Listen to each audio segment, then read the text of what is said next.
Hello guys, നമ്മൾ ഇന്ത്യക്കാരുടെ ഒരു പ്രധാനപ്പെട്ട ഒബ്സഷൻ എന്താണെന്നറിയോ? Skin colour. നമ്മുടെ പച്ച മലയാളത്തിൽ പറഞ്ഞ തൊലി വെളുപ്പ്. 90കളിലും 80കളിലും നിറഞ്ഞു നിന്നിരുന്ന ഒരു പ്രോഡക്റ്റ്, അതിന്റെ ഏറ്റവും വലിയ എവിഡൻസ് ആണ്. ആ പ്രോഡക്റ്റിന്റെ പേര് ഫെയർ ആൻഡ് ലവ്ലി എന്നാണ്. ഈ ഫെയർ ആൻഡ് ലവ്ലിയെ പറ്റി കേൾക്കാത്ത മലയാളികൾ ഉണ്ടോ എന്ന് എനിക്കറിയില്ല. ഇപ്പോഴത്തെ ജെൻസികൾ ഒരുപക്ഷെ അത് കേട്ടിട്ടുണ്ടാവാൻ സാധ്യതയില്ല. ഫെയർ ആൻഡ് ലവ്ലി സക്സസ്ഫുൾ ആവാനുള്ള പ്രധാന കാരണം നമ്മുടെ ഈ ഒബ്സഷനാണ്, തൊലി വെളുപ്പിനോടുള്ള നമ്മുടെ ഒബ്സഷൻ. ഞാൻ ഇപ്പൊ ഈ ഒരു ടോപ്പിക് സെലക്ട് ചെയ്യാൻ കാരണം തന്നെ, ഇപ്പൊ നിങ്ങൾ പലർക്കും തോന്നുന്നുണ്ടാവും, ഈ കാലത്ത് ഇതൊക്കെ പ്രസക്തമാണോ എന്ന് തോന്നുന്നുണ്ടാവും. ഒരു വ്ളോഗറിനെ സംബന്ധിച്ച് എന്തും ടോപ്പിക്കാണ്. അപ്പം ചില സമയത്ത് നമുക്ക് ആശയദാരിദ്ര്യം നേരിടും. പക്ഷെ എന്നെ സംബന്ധിച്ച് നിങ്ങളുടെ കമന്റ്സ് പലതും എനിക്ക് ആശയങ്ങൾ തരാറുണ്ട്. കഴിഞ്ഞ 1-2 വീഡിയോസിൽ എന്റെ പല ആശയങ്ങളും ചിലരെയൊക്കെ കുത്തി നോയിച്ചിട്ടുണ്ടാവണം എന്ന് തോന്നുന്നു. പലരും എന്നെ അധിക്ഷേപിക്കാൻ ഇട്ട കമന്റിൽ നിന്നാണ് ഈ ഒരു വീഡിയോയുടെ ആശയം ഉണ്ടാവുന്നത്. എന്റെ കറുത്ത നിറം എന്ന് പറഞ്ഞിട്ട് അങ്ങനെ എന്തൊക്കെയോ പറഞ്ഞിട്ട് ഒരു കമന്റ് ഞാൻ കണ്ടു. അപ്പൊ അത് തന്നെയാണ് ഈ ഒരു ടോപ്പിക്ക് എനിക്ക് എടുക്കാനുണ്ടായ പ്രചോദനം. നമ്മൾ റാങ്കിങ്ങിൽ ഫസ്റ്റ് വെക്കുന്ന പൊസിഷന്റെ ഒരു പ്രധാനപ്പെട്ട മാനദണ്ഡമായിട്ട് ഇപ്പോഴും ആ നിറം നിൽക്കുന്നു എന്നുള്ളതാണ്. എന്നാൽ ഇന്നത്തെ തലമുറ, ജെൻസി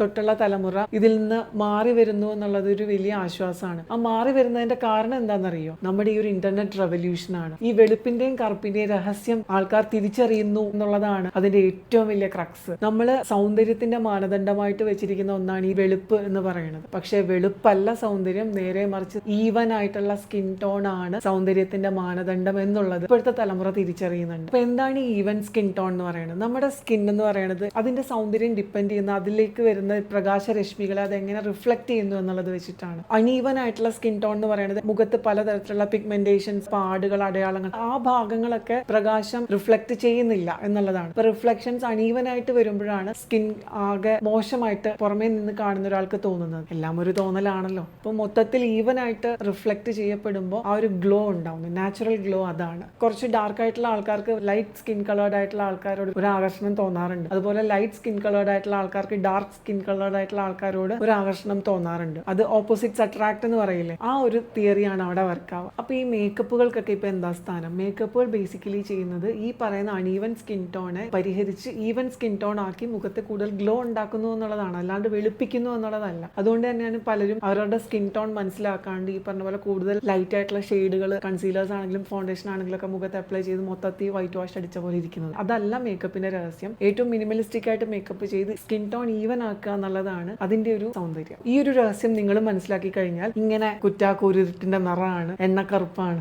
ആ ഒരു അധിക്ഷേപങ്ങൾക്ക് പിന്നെ സ്ഥാനമില്ല. ഇതും ഇനി ആരെങ്കിലും ഒക്കെ കുത്തി നോയിച്ചിട്ടുണ്ടെങ്കിൽ അവർക്ക് തന്നെ വന്ന് അധിക്ഷേപിക്കാൻ കുഴപ്പമില്ല. അപ്പൊ എനിക്ക് അടുത്ത ടോപ്പിക്ക് കിട്ടുമല്ലോ. അടുത്ത വീഡിയോയിൽ മറ്റൊരു വിഷയമായി വരുന്നത് വരെ tata, bye bye, see U.